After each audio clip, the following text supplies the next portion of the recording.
Hey everybody, this is Alec again. Whew, I gotta turn the heater on. It's got cold outside today.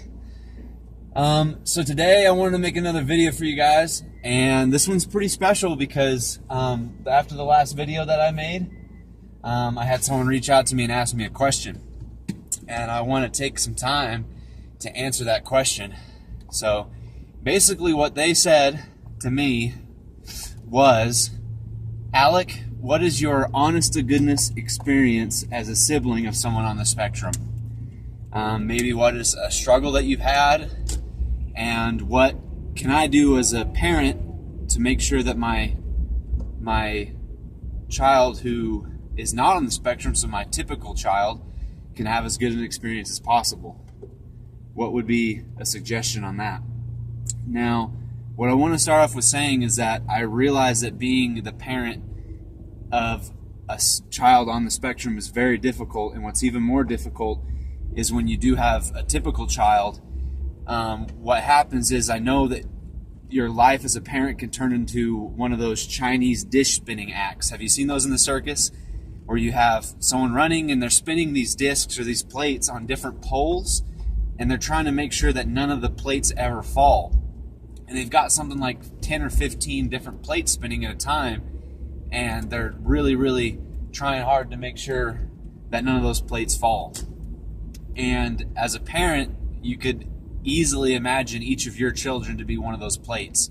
And not just your children, but maybe other family that you have, or your spouse. Each of those people, those important people in your life, can easily be one of those plates. So what I want to say is, I realize that it's like that, and I'm not upset about it, but I have felt my plate wobble before. And what that means is, I've felt the other plates get more attention. The other plates that are wobbling a little bit harder, they get spun. You know, the squeaky wheel gets the grease, and that's what happens. You know, I've seen a couple times where my parents, my dad and my mom, even though I'm not mad about it, they had to take some time away from taking care of me and take care of my brothers on the spectrum. And I'm sure that you as a parent have seen that a lot, where you may realize, my typical child's plate is wobbling a little bit, but I can't really afford because, and you hit this predicament, right? Where you want to give as much love and attention to each of your children as possible, but you feel really constrained, right? Now, I want to tell you a story. I found myself, I kind of see myself as fairly independent, and I haven't always felt really angry about that wobble in my life. Not angry, but just I guess angry is a word. But I haven't felt that wobble affect me very often. But I want to share a quick story about one time where that wobble, or that lack of attention on my plate, really did hurt my feelings a little bit, until I realized why it was happening, and I realized that there was a solution in front of my face. And that's where the suggestion I'll give to you guys comes in. When I was an 8th grader, so I was 14 years old, Mom was pregnant with the twins. And so I bet you've seen a lot of the videos. We have Jack and Chloe, the 9-year-old twins. And when my mom was pregnant with them, it wasn't the easiest pregnancy for my mom. And essentially, without getting into too much mumbo-jumbo or lingo, my mom was not able to move around as much. If she moved too much, she was going to have the twins way too early, and it was going to be really dangerous for the twins and for my mom. And so the twins were born in February, and I remember about before Thanksgiving time, my mom had to go on bed rest, right? Which means my mom had to be on the couch 24/7. You know, she would go upstairs to bed, and then she would walk downstairs, hop on the couch, and we would interact with her throughout the day. And my dad, because my mom needed a little extra spin on her plate, he put a lot of his attention, rightfully so, into my mom. You know, mom is numero uno in the house, and I totally understand that. And so my dad put a lot of attention into my mom, making sure that she was taken care of and that kind of thing. And the normal amount of attention on Eric and Rick, who were on the spectrum, but I saw that my plate wasn't getting as much spinning time. And it kind of hurt a little bit, but I understood what was going on.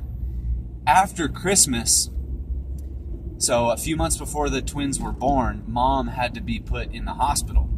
She had to be on 24/7 watch in the hospital to make sure that she wasn't moving too much and to make sure that the twins weren't born too early. And that's when the wobble in my life, on my spin on the plate, I started to feel it really harshly. I started to feel a lack of attention. I started to feel like my goals and everything that I had going on in my life were not as important as the other things going on.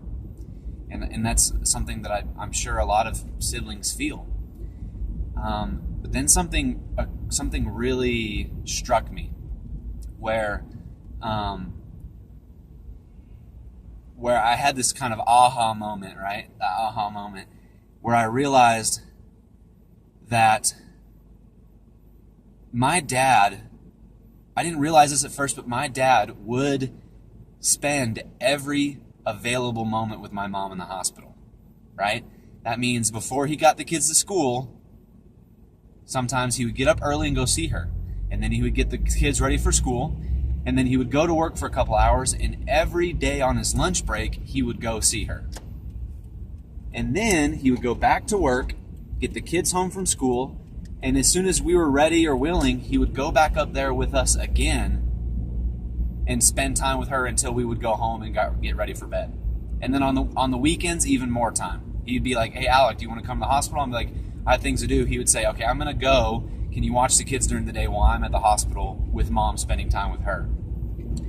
And this was a crazy eye-opener for me where I realized, you know what? Mom's plate might be wobbling harder than mine is right now because she needs some extra help with the things that she's going through. And who am I to criticize or feel ungrateful for my dad for showing my mom this extra attention and really taking care of her in this time of serious need? And I realized that my dad, when he wasn't able to give me attention, he was able to give me an example, right? He was able to show me what real loving and sincere service looked like.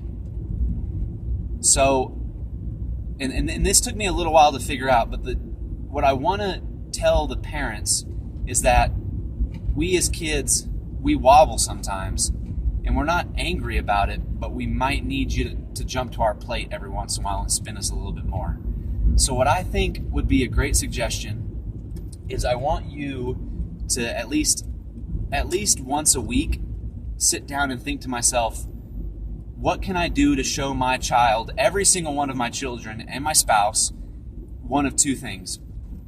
What can I do to show them sincere service? And what can I do to show them an example of sincere service? Does that make sense? So once a week or daily, if you can, think, I need to make sure that my child or my spouse feels sincere service for me. And I also need them to see an example of sincere service. If you do too much of one and not enough of the other, you're going to have plates falling. But if you try to find a good balance of the both, when your kids can't get the attention they